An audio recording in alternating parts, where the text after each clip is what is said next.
السلام علیکم ناظرین، اہم خبر سے آپ کو آگاہ کرتے چلیں۔ متحدہ عرب امارات اور اس کے آس پاس کے صحرائی علاقوں میں شدید بارش سے تباہی مچ گئی ہے۔ اس بارش کے بعد دنیا کے سمارٹ شہروں میں شمار ہونے والے دبئی میں ہر طرف پانی ہی پانی نظر آنے لگا۔ حالات ایسے ہو گئے کہ دبئی انٹرنیشنل ایئرپورٹ کو بند کرنا پڑ گیا۔ سٹی ہائی وے پر گاڑیاں پانی میں پھنس گئیں اور شاپنگ مال سے میٹرو اسٹیشن تک پانی داخل ہو گیا۔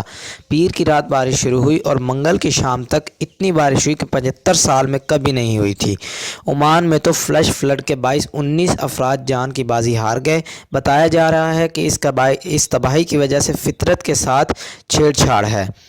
متحدہ عرب امارات میں غیر موسمی بارش کا ذمہ دار کلاؤڈ سیڈنگ یا مصنوعی بارش کو قرار دیا جا رہا ہے، کیونکہ پانی کی کمی کے باعث ہر سال 300 بار کلاؤڈ سیڈنگ کی جاتی ہے۔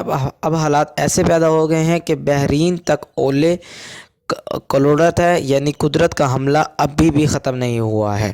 دبئی پانی میں ڈوبا ہوا دکھائی دے رہا ہے۔ شہری میں 4 فٹ تک پانی بھر گیا ہے۔ دبئی میں اس وقت ایمرجنسی جیسی صورتحال نافذ ہے۔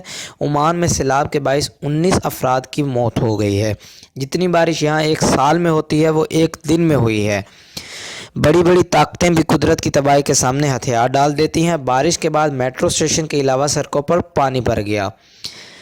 دعویٰ کیا جا رہا ہے کہ دبئی میں اچانک اتنی زیادہ بارش ہوئی ہے جتنی ایک سال میں نہیں ہوتی ہے۔ یہی وجہ ہے کہ بڑی گاڑیاں بغیر کسی خوف کے تیز رفتاری سے چلتی تھیں۔ یہاں سیلاب اپنی طاقت دکھا رہا ہے۔ اعداد و شمار بتاتے ہیں کہ دبئی میں 88.9 ملی میٹر بارش ریکارڈ کی گئی ہے۔ اس بار ایک ہی دن یعنی 24 گھنٹوں میں کل 160 ملی لیٹر بارش ریکارڈ کی گئی ہے۔